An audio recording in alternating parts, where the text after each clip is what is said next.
Right now, head coach Sean Miller is going to join us. Time for Truly and the Sean Miller postgame interview, brought to you exclusively by Truly Nolan Pest Control, proud sponsor of the University of Arizona. Truly Nolan, call or click 1-800-GO-TRULY or trulynolan.com to get Truly today. Coach, congratulations. Always great to start the season on a high note and a quality win today. Yeah, you know, one of the things that that I try to do before we play a team is be as honest as you possibly can in assessing who we're playing. And I've said it really from in the summer that Charleston Southern is a team that won 19 games a year ago. They're picked to win their conference for a reason.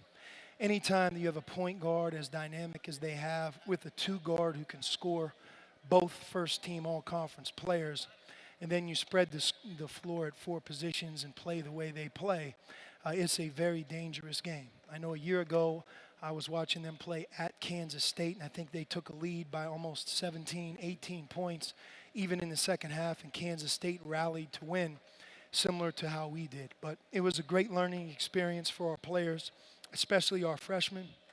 I think you could simulate things in practice and talk about how fast the game is and ball screen defense, how important it is to rotate properly and be ready. But sometimes until you're tested like this in a game, it doesn't quite make sense until that point. So it's great that we were able to learn valuable lessons and still be 1-0. And as you know, there's always another story to a game. I thought Jordan Mays' overall play was excellent.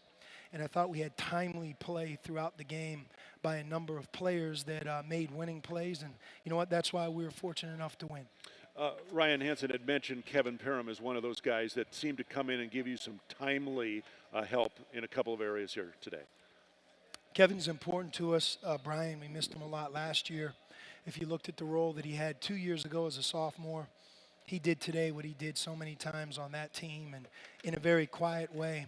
I thought he had some key offensive rebounds, some real nice passes. And, you know, that's the thing about early in the season in November. You sometimes rely on these older players, seniors or juniors, and the guys who've been through the wars. And tonight, that's really what we did. We had a lot of veterans step up and make big plays.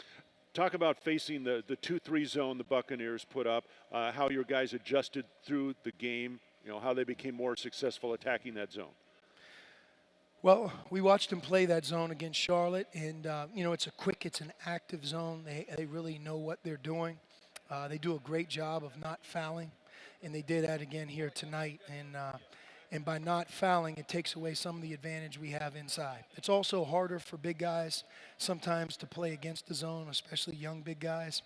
And, again, I think it's one of many lessons that our young post players learned tonight, that there are different styles that you play against, and how you do against those styles is really important. I asked you before the ball game about your team, and you got some versatile lineups you can put in there. And for example, you saw both Mark Lyons and Jordan Mays playing together on the floor, and yet, you know, they're labeled both as point guards. Maybe tell us a little bit about them playing together. Well, we were forced to go small. You know, they were playing in essence with 4 guards and sometimes 5 guards. And anytime you have those type of players, and by the way, they can dribble and shoot. You know, the way they use the dribble a lot of times can promote turnovers. And, you know, they played with 15 turnovers. You know, that's a pretty good job with as much as they depend on a variety of people putting the ball on the floor. But, you know, at the end of the day, it's always great to learn lessons when you win, especially in November. And I thought we had a number of our returning players play with a lot of poise and make winning plays here in the second half. 25 assists on 27 made baskets. That would tell us that they were sharing the ball well and looking for the open man. It's really hard to criticize our offense. We had 7 turnovers or 8 turnovers, which is excellent. You have 25 assists and 8 turnovers. We won't have many games like that. You know, we started to rebound better in the second half. Didn't offensive rebound as much in the first half. But you look at the percentage, we shot 45%, 11 for 32 from 3. We had a lot of positives on offense. On defense is where we had a problem tonight. Okay, but you got a few days to work on that. We sure do. Okay, thanks, Coach. Congratulations. Thank you. Head coach Sean Miller, courtside here at McHale Center. Wildcats beating Charleston Southern 82-73. UTEP coming up on Thursday night.